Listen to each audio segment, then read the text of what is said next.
फिर एक बार सोने और चांदी की कीमतों में भारी गिरावट दर्ज की गई है। अंतर्राष्ट्रीय स्तर पर जारी भू राजनीतिक तनाव का सीधा असर अब भारतीय शराफा बाजार पर दिखने लगा है। गुरुवार को मल्टी कमोडिटी एक्सचेंज एमसीएक्स पर कारोबार की शुरुआत होते ही सोने और चांदी दोनों की कीमतों में गिरावट दर्ज की गई है। क्या ये गिरावट ऐसी जारी रहेगी या अब दाम बढ़ेंगे, जानेंगे इस रिपोर्ट में। नमस्कार, मैं हूं आपके साथ ममता तिवारी और आप देख रहे हैं न्यूज़ 18 का डिजिटल प्लेटफॉर्म।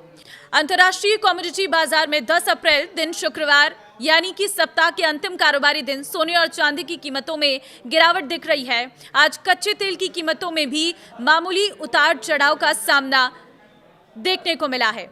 खासकर चांदी ने निवेशकों को बड़ा झटका दिया है, जिसके भाव करीब 5,000 रुपये प्रति किलोग्राम तक लुढ़क गए हैं। सोने की कीमतों में भी नरमी देखने को मिली है।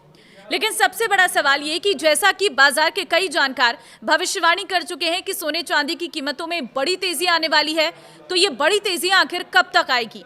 सोने और चांदी का भाव आज की अगर हम बात करें तो कॉमेक्स पर गोल्ड रेट 0.66% की गिरावट के साथ 4,785.10 डॉलर प्रति औंस पर ओपन हुआ।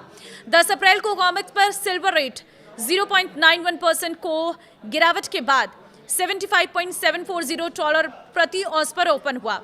एमसीएक्स पर गुरुवार को दिन भर के उतार चढ़ाव के बाद सोने का भाव 1,53,500 रुपये प्रति 10 ग्राम और चांदी का भाव 2,43,599 रुपये प्रति किलोग्राम पर क्लोज हुआ था। अमेरिका ईरान के बीच हुए युद्ध विराम के बाद भी सोने चांदी की कीमतों में दबाव देखने को मिल रहा है। कल ही युद्ध विराम पर अनिश्चितताओं का माहौल दिख रहा था, जिसके कारण सोने की कीमतों में मामूली तेजी आई थी। कब आएगी बड़ी तेजी? यदि हम मिडिल क्लास परिवारों और सोने चांदी के गहनों के खरीदारों की बात करें तो उनके लिए कमोडिटी बाजार की बड़ी गिरावट अच्छी साबित हो रही है, लेकिन निवेशक अभी भी बड़ी तेजी के इंतजार के लिए है। देखिए, इसमें एक्सपर्ट्स का ये कहना है कि सोने में बड़ी तेजी की उम्मीद जता चुके हैं, क्योंकि उनका ये कहना है कि सोना 6,000 डॉलर के पार जाएगा और कियोसाकी के अनुसार 35,000 डॉलर प्रति औंस तक पहुंचेगा। दोनों ही दिग्गज सोने में निवेश करने की सलाह दे चुके हैं। साथ ही बाजार के कई जानकार ये भी संभावना जता चुके हैं, जैसे ईरान और अमेरिका के बीच का तनाव खत्म होगा, वैसे ही सोने चांदी की कीमतों में तेजी देखने को मिलेगी, क्योंकि दुनिया भर के केंद्रीय बैंकों के द्वारा लगातार सोने की खरीदारी की जा रही है। कई ऐसे देश भी हैं जो अब डॉलर बेस्ड इकोनॉमी से हटना चाहते हैं।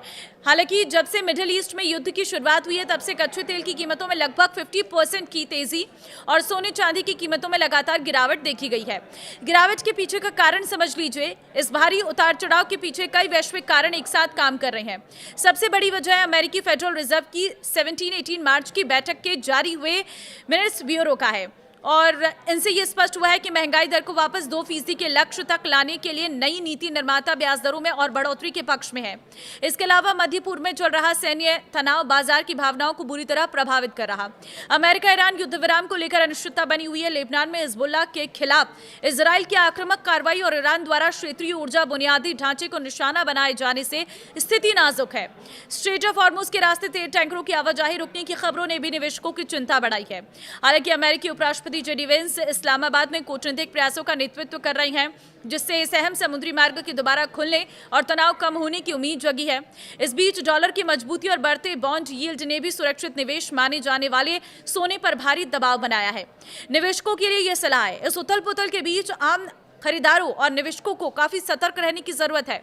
बाजार की नजर अब फरवरी के personal consumption expenditure PCE data और अमेरिका में साप्ताहिक बेरोजगारी दावों जॉबलेस क्लेम्स पर टिकी है, जो भविष्य की दिशा तय करेंगे। तो देखिए, सोने और चांदी में उतार चढ़ाव लगातार जारी है, इसलिए बहुत सोच समझकर आपको इसमें निवेश करना है, या फिर अगर आप इसकी खरीदारी करना चाहते हैं तो भी आपको बहुत सोच समझकर खरीदारी करनी है। लेकिन अभी क्योंकि शादियों का सीजन बहुत नज़दीक आ गया है, ऐसे में जो लोग शादियों के लिए सोना चांदी खरीदना चाहते थे गहने के रूप में, उनके लिए तो ये अच्छी खबर है कि सोने और चांदी की कीमतों में गिरावट आई है। अब ये गिरावट कुछ समय के लिए और रहेगी, लेकिन फिर उसके बाद सोने और चांदी के दामों में बढ़ोतरी देखने को मिल सकती है, और इस साल के अंत में भी सोने और चांदी में अच्छी खासी बढ़ोतरी दर्ज की जा सकती है, ऐसा आकलन लगाया गया है, ऐसी भविष्यवाणी की जा रही है। फिलहाल सोने और चांदी के दाव में हर दिन के साथ उतार चढ़ाव देखने को मिल रहा है, तो एक बार आप बाजार भाव को चेक कर ही सोने चांदी में निवेश करना या उसकी खरीदारी करना। इस वीडियो को शेयर कर देना उन लोगों के साथ जिनके घर में शादियां हैं, ताकि वो लोग अगर सोना चांदी खरीदना चाहते हैं तो अभी क्योंकि दाम थोड़े गिरे हैं तो खरीद सकते हैं। नमस्कार।